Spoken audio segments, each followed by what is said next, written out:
Welcome to Let's Talk MND podcast. On this podcast, we raise awareness, share stories, and explore research on motor neuron disease. I'm Jane Simpson. My late husband fought MND for 10 months. This podcast delves into the lives of those affected by MND, their families, and those who can help us. You might think that this is such a sad topic, but we learn, we laugh, and we do cry. Hi, everybody. Today we have our guest from Adelaide. Our guest is Jean Downton, and she and I have spent time chatting on the phone together and texting each other. We've never met in person, but it's lovely to see your face today, Jean. Hi. Thank you for being with us. Pleasure. I'm sorry that you have to be here, but you are. Jean, we like to know who you are, not what you do. So who's Jean? Who's Jean? Well, for the last 10 years, I have been a carer, wife, sometimes a mother to Greg, who had MND, and that's it's awful to say, but that's how I feel. That's who I am. It's been a big part of our life, the MND journey. So, yeah, that's who I am. Who you are at the moment. Yeah. Sadly for you, Greg died. Yes. He did. When did he die? He died on the 1st of November 2025, so just over a couple of months ago. It came up, and I knew this. It's funny how I knew it all along, that it could be very sudden, but it was, and it still was a bit of a shock. In mid-October, he was doing reasonably well. I even found a text that he sent a friend saying, "Hey, I'm feeling good. My breathing's improved. I'll be around for a bit longer." And 2 weeks later, he's in hospital and he went. And so it can happen so fast. And even though I knew that, it still was a shock. It's still a huge shock. It's funny. We know that we know the ultimate outcome, but it's still always a shock. Yeah. It absolutely is. Yep. So tell us a little about Greg prior to MND. Prior to MND, Greg used to, he was one of those guys that just, I'll probably cry now. He lit up the room. He was funny. He always had a joke. He had the quickest sense of humour. He was very witty. He was the king of the comeback line, and I loved that. He was very practical. We've got around my house now, I've got the botanic gardens because Greg just loved gardening. He loved it. And he loved the fact that it just looked fantastic. He had a way of designing things in the garden. People used to, all our neighbours asked him what to do around the place, and he just was very good. He was a great father to our kids. He just was always hands-on. Anything that needed fixing, he would fix it. He just had one of those personalities that everybody loved. What did he do for work? He did a few things. He started off, when I met him, he worked for Telecom. At the time, it was Telecom. And but then he ended up getting into his passion, which was grounds. And his last job when he was diagnosed, he was a groundsman at the school where I worked, actually, a large school. And he got those grounds looking amazing, because when he first started working there, he was a maintenance guy, and he just saw the gardens were terrible, and he went and spoke to the business and said, "I can fix your gardens for you." And they said, "Yep, all right, we'll change you over to a groundsman," and he fixed the gardens for them. Made a huge difference. Yeah. So he was a groundsman, which you can imagine when he was diagnosed with MND, that was a problem because it's quite a physical job, and the physical side of it became very difficult. How long was his diagnosis? How long ago? How long did it take? Sorry, I know it was 10 years. How long did it take for the diagnosis? Look, he noticed he had an issue in March of 2015, but he initially didn't do anything about it straight away. From the time he saw his GP, it was about 6 months. But when he saw his GP, we were really fortunate that the GP recognised that it could be a neurological problem. and he said to him, you need to go and see a neurologist. Wow. That was the first thing, whereas a lot of people we know get the runaround. Yeah. And so he came home thinking, why do I need to see a neurologist? My hand's a bit funny. Wow. And but he thought, oh, whatever. It took about 3 months, of course, to get into a neurologist. And then we were fortunate again that the neurologist recognised that it could be a serious problem, but at the same time, we were not expecting it. He went to the appointment on his own, and he came back and said to me, I just said, how was the appointment? What happened? And he said, and he didn't answer me. And I said, Greg, what happened? And he was visibly shaken, and he said, well, it's serious. He's not sure, but he said it's serious. I've got to have an MRI, and the next time I come back, I have to bring a support person. God, I hate that. And I just, what? Like, where did this come from? And I thought, well, I'm supposed to be the support person, but I need a support person because it was a huge shock to me as well. Of course it was. So he had 3 MRIs. We ended up going to Sydney to the Mind and Brain Centre in Sydney, because there were just some things that our neurologist just wasn't sure about. And he said, I'm not 100% sure. Anyway, we went to Sydney for the day and went to the centre there, and they pretty much said, yeah, it can't be anything else. It has to be this. I have to say that your neurologist is pretty impressive. Yeah. For a whole lot of reasons, but also for saying, you know what, I'm not exactly sure, so we need a bit more help. That's amazing. Yeah. He didn't give us any false hope. No, he said, look, this is serious. It is something that could be life-changing, but I'm not 100% sure. He did tell us outright that he suspected motor neuron disease, so he didn't muck around with that. Yeah, but he said there are still some things we can do to, it might be something else. He said, look, I know this sounds really strange, but I'm hoping when we do the next MRI that we find a tumour or something. Yeah. And when we walked into his rooms and he had Greg's scan up on his computer and it was totally clear, I'm thinking, oh, that's great, fantastic. And he goes, no, it's not actually. We actually want something there, but there's not. And he said that makes me think that I am correct, but I really don't want to be correct. I was reading through my writings a while back, and one of the sentences that I wrote was, when cancer is the better option. Oh, I know. It's exactly the same as what you're... Whoever would have thought, because it is, and I'm not trying to downplay the effects of being diagnosed with cancer either. Me either, not at all. But it's just... But at least you can say, okay, well, what do I do next? Whereas when you're diagnosed with MND, it's like, well, what do I do next? Well, go and contact your local state association, and go book a holiday, go and do something that you want to do, because your time is limited now. That's basically it. 10 years is a long time in anybody's book. Yeah. How long was Greg mobile for after his diagnosis? Yeah, it's so easy to forget. His mobility was affected straight away, but he could still walk. It was more that he would fatigue really easily. So the MND started in his left arm. So his legs for a little while were okay, but I did notice that he would just fatigue and he would have to have a lot of rest. He couldn't do the same amount of walking, but he still could walk. So it was only really the last 3 to 4 years where he was totally reliant on a wheelchair. Up until then, he could use a walker. For a long time, he would use a shopping trolley. If we went shopping, he would use the trolley, and no one knew. But then he would start using a walker.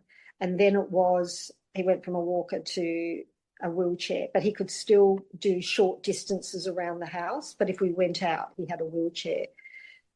And then it was only probably it was around the time of COVID that he started to really struggle. He could still transfer, so we could move him from his recliner to a walker. His desk was about 3 steps away from his recliner, so he could do that, but nothing more. It was all about the transfer. So for the last 3 to 4 years, it was totally reliant on equipment. How are your kids? They're really good. And I was thinking 10 years ago, they were quite young when their dad was diagnosed. They've handled it with an amazing amount of strength and resilience. And, you know, I suppose that's the thing that hurts me the most is I think I'll cope, but I'm really sad that my kids have lost their dad. Yeah. That's a hard thing, especially as I know he would have been around at their homes fixing up their gardens and doing things like that. He would have. And I know, the last few years, our oldest son bought a new house, and it had steps going into the house. So he just wasn't able to see in the house. We just couldn't get him in. So there was one, I remember it was an Australian Day holiday, and we drove around there, and we just sat out the front of their house under a big gum tree and just had morning tea there. So he never saw inside their house because he just couldn't get in. Yeah. So, just silly little things like that. When we had our big conversation, after Greg died and before Christmas, one of the main topics of our conversation, and one of the things we really want to talk about today, is frontal lobe dementia. Running concurrently with MND. Yeah. My husband wasn't diagnosed for him, but his journey was very quick. Yeah. But on reflection, he absolutely had some form of dementia. You said that Greg did as well. He did, yeah.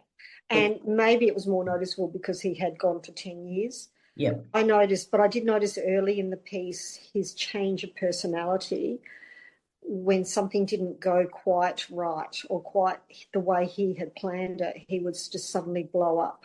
And it was just very unusual. That just was like, whoa, where did that come from?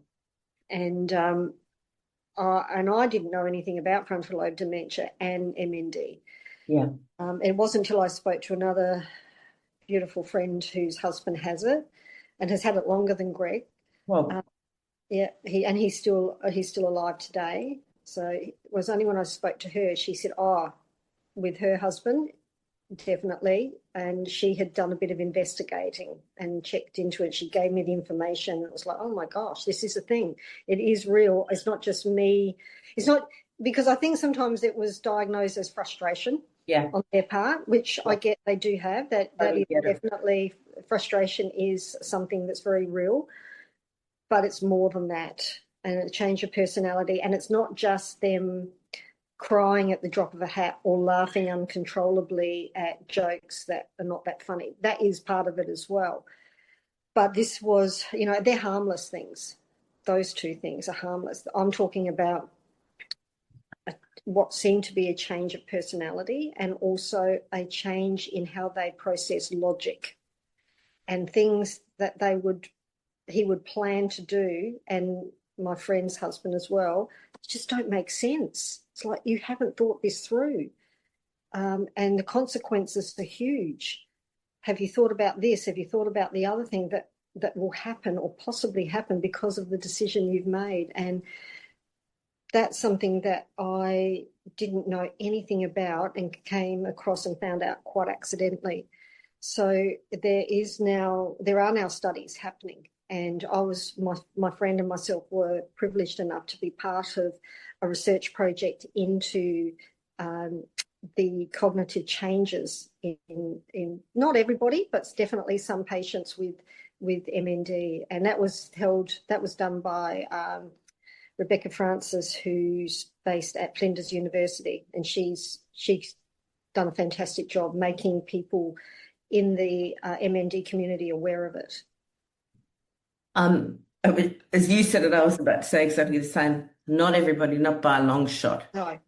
But it is something that I'm aware of, that you're aware of, that the more I speak with people in the community, that it is an issue. And I know with us, talking about all the things that you were saying is very bad decision making. Financially, it could have been a disaster for us. Um, losing temper when it wasn't called for. And I actually put everything down to frustration. Yes. I didn't cope very well with it at all because I didn't know what was going on, and also because I didn't know what was going on, and I kept thinking to myself, I just have to be kind. I just have to be kind. I just have to be kind, which I think was very bad for my mental health as Oh, well. definitely.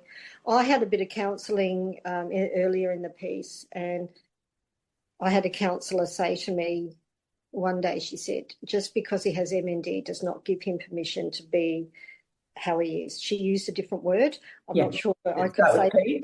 with Pete. She said, it doesn't give him permission to be like that to you. And I never forget that. And I thought, no, it doesn't actually. And I don't need to be a doormat and just take it thinking, well, he's not well. I've just, because it does affect your mental health, and you're Yeah. dealing with a lot. And they are, absolutely, they Mm. are dealing with a lot. And what's taking over their body is awful, but the carer, the primary carer slash usually spouse, is dealing with a lot as well, and also having to take on a lot more around the house, whether it be male or female, taking on the load that that person used to carry. They're also doing that. So all that, as well as the appointments, the changes, the physical changes, just it weighs on you hugely. So yeah, having them blow up over silly things that perhaps they would never have before, just it's not a good time. And at this, in the back of your mind, you think, I know that at any time now there's a possibility that his end of life might come. And I don't want to be angry with him at the end of life. Exactly. And the other thing I think I mentioned to you when we had that long talk is you want to protect their reputation, Yes. because you don't want the rest of the world, your friends, to see, and especially your family, them like that. Mm. So you don't tell anybody. You just keep it to yourself. So Oh, I know. I feel like I'm on the couch. me too. But that's where having the friend, the friends within the MND community who are walking a similar, if not the same path, because all MND, there's differences. There are differences, but generally we understand each other. So it's really, really important to be able to talk and offload to someone who understands completely. It really is. And that, so Robert didn't have any understanding that he was going through changes. Did Greg? He was aware. Not initially. I don't think he was initially. But after a while, when we'd go to the clinic and his clinician would say, what's your mood like, Greg? And I don't think he really understood that his mood, and he would always look to me and he'd go, well, I don't know, you tell him what my mood is like. It's like, thanks. What, you want me to tell him that you've been an asshole? Yeah. That I really don't like you very much today, and someone else can take it home. Yeah. But he, there were days when he was, but then I knew that I got to pick when he was just frustrated, and he would often then apologise to me. So I'm really sorry. I shouldn't have spoken to you like that. I'm just ticked, or just angry and upset or something. But then I would have to say, probably that was probably the first half. So the first 5 years was probably the worst. It's almost like he grew to an acceptance of it. And the last few years, while he would have his moments and he'd have his days, mostly he knew what was coming. It was almost like he'd accepted it.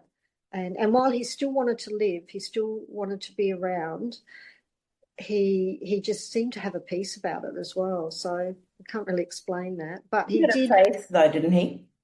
What was that? He had faith. Oh yeah, yeah, definitely, and that helped. Yeah. That helped a lot. And and maybe he just thought, I'm out. And actually, I wonder if that's why he eventually went. It's like, I'm out of here because it's just too hard. I'm too tired now. It's too hard. So, yeah, his faith definitely helped him. But early in the piece, he was quite aggro and angry, and I would say totally different personality to the Greg I married. And that's the thing, it was a totally different person and we all change as we get older, but there was a significant change, not just physical, but what was going on in his brain. And Jen and I wanted to talk about this today because, well, she and Greg, myself and Robert, we all suffered in silence for quite a long time, but you don't have to. So if you're worried about your partner, if you're worried about yourself, bring it up with your clinician, talk about it with your neurologist, and if you don't get an answer that you like or they don't have a full understanding of it, go and ask someone else. Yeah, for sure. You have to be able to talk to someone. Yeah, because it's enough to deal with having MND, not having to deal with the rest as well. So yeah. So Rebecca from Flinders, Yes. has she written a paper? She released a paper? If she hasn't, she will be. She's Okay. spoken at the Pactos? Yes, Pactos. She spoke. She's also been over to Canada. Oh, good. And spoken there. She's definitely putting something together. It was agreed that people need to be aware of the possibility of cognitive changes, but it's not something you discuss on your first appointment. No. So that actually was a major discussion point in the group. When do you bring it up? And a lot of people don't want to know about it. Yeah. But it's something that you at least need to, or the clinician, or that was the other thing, who tells them. They need to. We need to be told at some point that this is possible. Okay, you may not want to hear about it now, but at least be aware of it. Particularly, and I'll say and I made this point, particularly if the person being diagnosed with MND looks after the finances in the house. Amen, sister. Yeah, because you can think, and this happened to me, that everything, because he could do that sitting at the computer. So, great, I still don't have to worry about it. He can deal with that. He can pay the bills. He can work out, the money coming in, the money going out. That was something he was still able to do. So I thought, and you just let them do it. And you continue on dealing with everything else that you have to deal with. But just, if I could have my time again, I would have kept a closer look at what was going on. You don't have to go into details of that, but it's something that everyone needs to be very well aware of. And I know that we nearly had not similar, but we nearly had an issue with that too, that Robert was on the computer on our bank and was about to transfer a whole lot of money to God knows where. Yeah. Or God knows why. Right. And I caught it just at that. Yeah, that's right. Very important moment. Yeah. So and I've heard other stories from people as well, similar. So it's just something that I think it would be good for. Nobody wants to hear it because you want to be able to trust your partner. Yeah. But it's something that we need to be made aware of just so we can keep our eyes on it. Yeah. And I think we've done that pretty well today. Yeah. You've just had your first Christmas without Greg. It was not even 2 months after, so that was very tough. And it was without him, and it's it's difficult navigating your new life. Yeah, it is. It's people say, when you get back to normal, and I think I don't know what normal is. I don't know if anyone really does, and I guess I just want to eventually get back to some kind of routine. And that's, that will be a routine that's totally different. But just finding, at the moment, everyone, when I say everyone, the world is still kind of in holiday mode, or we are here in Australia. So it's a little bit, it's not really a routine environment at the moment. No. So eventually that'll happen, I know, but I also know that I can't be too pushy with myself if No, it takes a little while. Getting all the other things organised, a lot. yeah, it's a lot of things you have to do, people you have to contact. Some places are really easy to let know about, your partner being deceased. But other places, it's complicated, and it's like, oh, it's too hard. I just don't have the mental capacity to do this at the moment. I'll deal with it later. So there's still bills and things coming in that have Greg's name on it because I just can't be bothered changing it. But I will It's get really around hard, to it. and I Yeah, can't tell you how many times yeah, the company wanted to speak to Robert. yeah. I know. Well, even when Greg was alive, I said, well, good luck because you won't understand anything he says. And that was a huge thing for a long time. I would have to, they said, well, we can't do anything until Greg's the primary person on the account, so we have to speak to him. I said, fine, here you go for your Yeah. life. Yeah. But you won't understand anything he says. Oh, well, in that case, he needs to come in. I said, well, good luck with that too, because I can't get him in.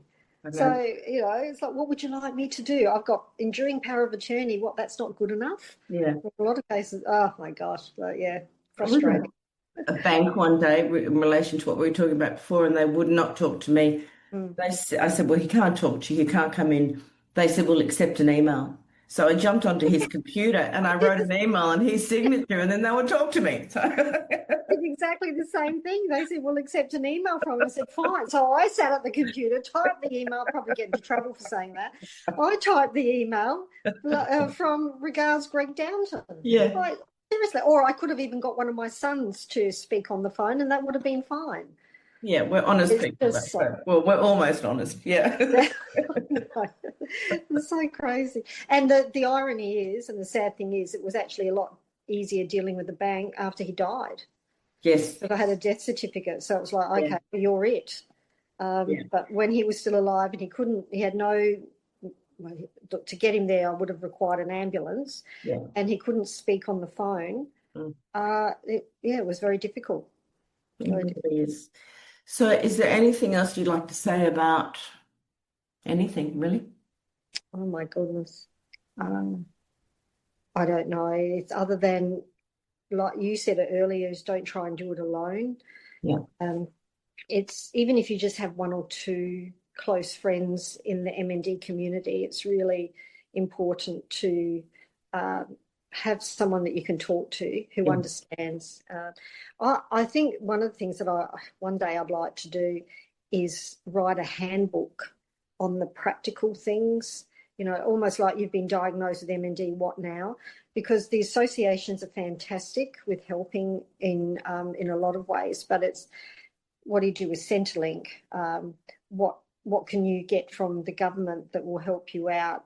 Are you working still and you've had to give up a job? Are you on the pension? There's a lot of practical side of things that people are not aware of. What happens when, like, if your partner has, if you have a joint credit card and he or she's the primary card holder, what happens when they die? Yeah. That's actually a big one. Yeah, you need to know. So just a lot of things that perhaps you can sort out before that unfortunate day comes, and get it sorted. You still have a lot to deal with afterwards, but it does help. If you're on the NDIS, what do you do? What does it cover? What doesn't it cover? How can you get it to help you most? Aged care, how can you get it to help you the best? And we started a group. It sort of just morphed into an MND group. We just a bunch of us used to meet for coffee, and it's still running today. But MNDSA have taken it over, and we learn a lot from each other. There's a lot of things, and a lot of it is practical. Some of it is medication. What do you take for your pain? What do you do? But it's just bouncing off each other and learning from each other is such a huge thing and a huge help. And you become really good friends, and that's an important part of getting through this time of your life. Well, that's really the main reason I started this podcast, was for community, because we all, so many of us are so isolated in the disease.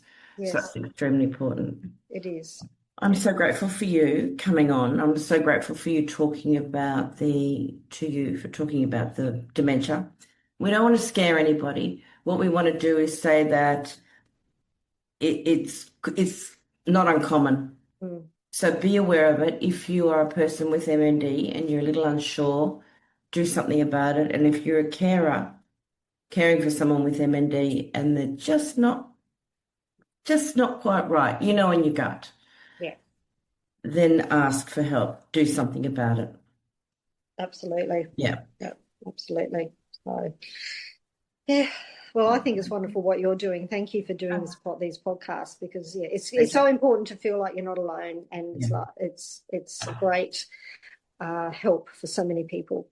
It is. So Jen and I were talking just before we jumped on that in Adelaide today it's 43. Mm. In Melbourne, this is Celsius for all you overseas people. In Melbourne yesterday it was 42. Tomorrow we're expecting 43. I think you're expecting the same. Yeah. So in summer in Australia, we tend to just, I don't know, hide a little bit some days. Yeah, it's hot. It's hot. But that is just, you know that you're going to have hot weather. It's Australia. Exactly. It is. Another 6 months we'll be complaining about the cold. So 2 weeks ago, I was complaining about the cold. You know, my mother said to me, if you start complaining when it's hot. So. That's it. Anyway. All right, lovely. Thank you so very much. Oh, it's a pleasure. Thank you. And we'll talk again soon. I look forward to that. I really love hearing from you all. And when we connect, we do make a difference. You can contact me via the Facebook, Insta, or Let's Talk MND pages, or email me at letstalkmnd5@gmail.com. Note that no medical advice is provided on this podcast, so please seek any guidance from your doctors. Also, the music on the podcast is by a member of our MND community, John Hanley, so do a search of him on Spotify. And if you like what you hear, thank you. Could you give us a little 5-star rating, because apparently it pushes us up the algorithm. Thank you so much.